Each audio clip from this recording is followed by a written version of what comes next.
onto a street known as Cathedral Street. As the name suggests, this leads to that over 800-year-old Glasgow Cathedral. Daniel Defoe, the famous novelist, once described Glasgow as being one of the most beautiful cities that he had ever visited, and that was back in the 18th century, when Glasgow was all farmland and fields. On the right-hand side of the pavement, and stretching all the way along the road on the right-hand side, is Strathclyde University. It was founded in 1796 by John Anderson, who became a successful professor of natural philosophy and Oriental languages while studying there. And that's the uni on the right hand side. On your left hand side, where the brown brick building of the City of Glasgow College now stands, stood Glasgow Square. It was the first educational establishment of its kind in Scotland. Straight ahead in front of you, in the distance in front, with the domes on top, is the Glasgow Royal Infirmary Hospital, where Joseph Lister developed and introduced the method and treatment of antiseptic herbolic sprays. It's also where Robert Perry distinguished between typhoid and typhus, and it's where Sir William McEwen pioneered brain surgery. It was also indeed the first hospital in the world to use X-ray, and that's the building in front of you with the domes on top. Straight ahead with the green copper roof and the spire, that is the Glasgow Cathedral, over 800 years old. Rob Roy MacGregor was chased by government troops during the 17th century through that very cathedral in front of us on horseback. And it is said that there are bullet holes remaining in one of the wooden doors inside. King Robert the Bruce was in that cathedral also, as was William Wallace in the 13th century. In the lower church of the Glasgow Cathedral is where the first Glasgow University lectures were held in 1451. The master stone mason who built the actual cathedral building also was the same master stone mason who helped to build Melrose Abbey down at the Scottish borders and Roslin Chapel. Straight ahead in front of you is the statue of David Livingstone on Cathedral Square. He was the famous Scottish missionary who explored Africa, and he came from Blantyre in Scotland. At the tops of the lampposts, you will see the bird, the bell, the fish and the tree. And this is Glasgow's city coat of arms. In front of us, straight ahead, on Cathedral Square, in ancient times, so-called heretics were burned alive. Quite gruesome. As we turn to the right, you will see a copy of the Bishop's Castle, or an interpretation as to which it may have looked like. It is the St Mungo's Museum of Religious Life and Art, and it celebrates all the different faiths in the world, and that's on the left hand side. And it's free entry. On your right hand side is the oldest house in Glasgow, the Province Lordship. It dates 1471, and behind it is a herbal garden with the 10 original stone heads which came from the Tontine Coffee House, which no longer stands. This is Sculpt 2. Straight ahead in front of us, high on the hill, is the mausoleums in the cemetery known as the Necropolis, Glasgow's City of the Dead. Inside the mausoleums at the top are where many of the merchants are interred. And the first man interred into the graveyard was a Jewish quill merchant by the name of Joseph Levy. The graveyard is laid out to the same specifications as Pierre Lachaise and Paris plans. To the left is the Bridge of Sighs, named after the one in Venice. At one time, the Mollendiner River ran underneath that bridge. But when the river was rerouted underneath, it was the road that was put over the top. Over to your left is Tennant's Brewery. Monks have been brewing on that site since 1556, but after many trips to Bavaria in 1885, Hugh Tennant came up with Tennant's. That's the brewery on the left. Straight ahead is the 1849 former mill building, later taken over as a working man's hostel, now flats on the left. On your right hand side, where the modern flats or apartments are now situated, this is where the Duke Street prison stood. We're about to head to the High Street, which is the oldest area of Glasgow, and it is said that beneath the Glasgow Cathedral there are secret tunnelways which lead under the cathedral and straight down the High Street to one of the oldest pubs. Over on your left, this area is known as College Lands, and this is where the 1460 First Glasgow University stood.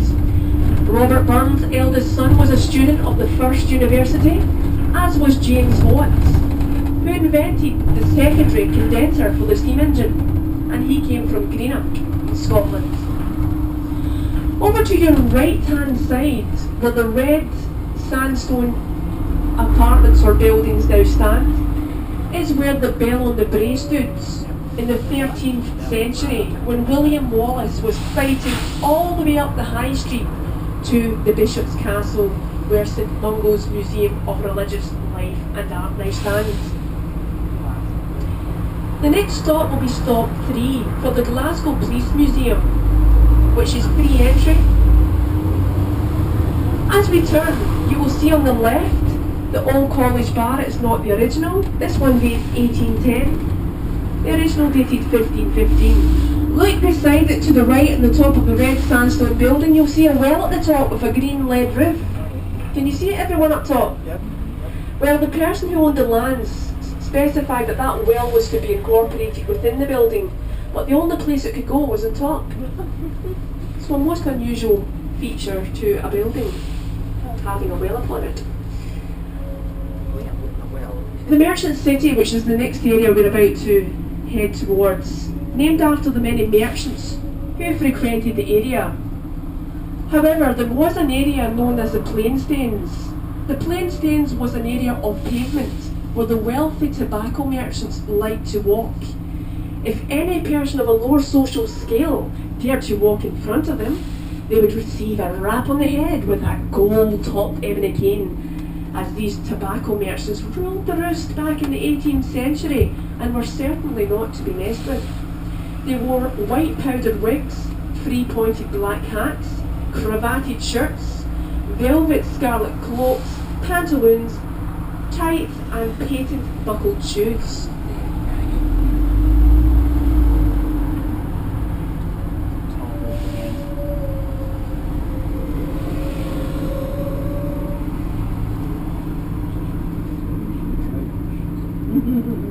As we turn right, we will be passing by the 1824 Ramshorn's Church and the graveyard, where Madeline Smith's lover is interred in an unmarked grave.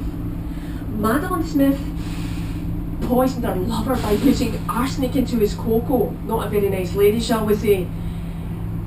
And she lived her final days in New York City in the United States of America. However, she got the not proven verdict in Glasgow when she was alive and at the time of her crime. And her lover actually came from the Channel Islands. A lot of people believe that he was French, but no, he had a French name, of course, but he came from the Channel Islands on an island named Jersey.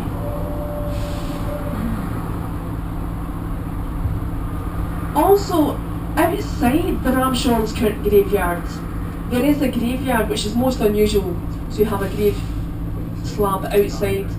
But the Follis brothers were the finest printers of their day in the United Kingdom, and they were Scottish. And they had a series of print works on an area of street known as Hope Street back in the 18th century.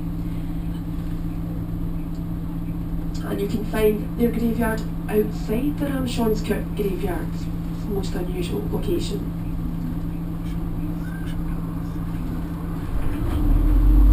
This area of the merchant city is very famous also for its restaurants, bistros and shops.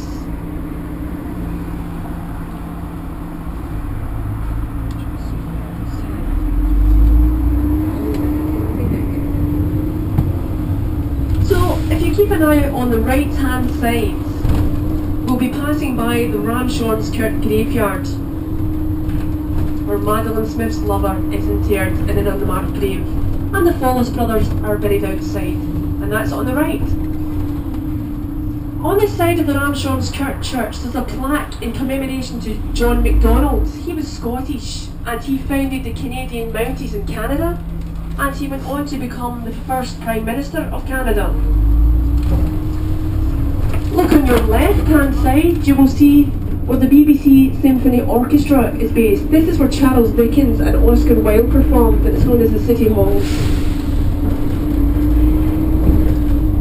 Again, this is stop 3 for the Glasgow Police Museum, which has all the regalia from when Robert Peel founded the police force known as the Bobbies and the Peelers.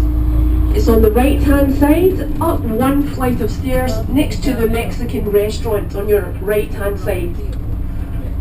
On your left, inside, is a vast array of different bars and restaurants. On your right is the Blackfriars pub, named after the many Blackfriar monks who frequented this area.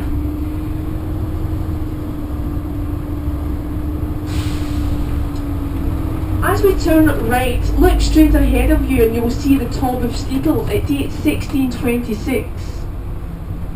Look at the top of the Tolbooth steeple straight ahead. You will see the bells. These bells are said to be rung in commemoration to Cameron of Lochiel, advising Bonnie Prince Charlie not to burn Glasgow down in 1745, as Charlie demanded shoes and supplies for his army, which the merchants refused. On your right is the Merket Cross monument, designed by Edith Burnett Hughes. The next stop is stop 4 for the Glasgow Barras. It's a weekend market. It's in the Barras that you can find anything and indeed everything. It was started by Maggie McIver and her husband in 1921. And within the Barras, at the weekends, you will find over 300 traders. Stop 4 is indeed your stop for Lipton's also, the oldest confectionery shop in Glasgow, and dates 1903. And we'll see it in just a moment after these traffic lights.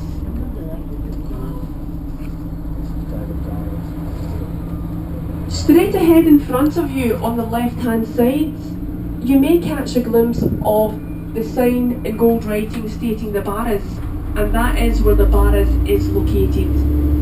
Behind is where the ballroom is situated, and on your left is Glitman's, the oldest sweet shop I mentioned. We're now heading into the Glasgow Green. It's 800 years old and is the oldest park in Europe. In the centre, straight ahead in front of you, you will see the obelisk. That obelisk straight ahead was built in commemoration to Admiral Lord Nelson's victory at Trafalgar.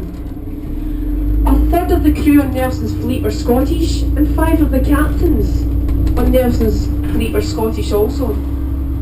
On your right is Don, Ben and Jack, the Clydesdale horses. Straight ahead in front of us is the Dalton Fountain. It was built for the 1888 Great Exhibition, which was held at Kelvingrove Park in Glasgow. Look at the top of the Dalton Fountain straight ahead. You will see the statue of Queen Victoria and the different colonies surrounding her. A fine opportunity for a photograph. Behind is a copy of the Doge's Palace, designed by William Leeper in 1889. In the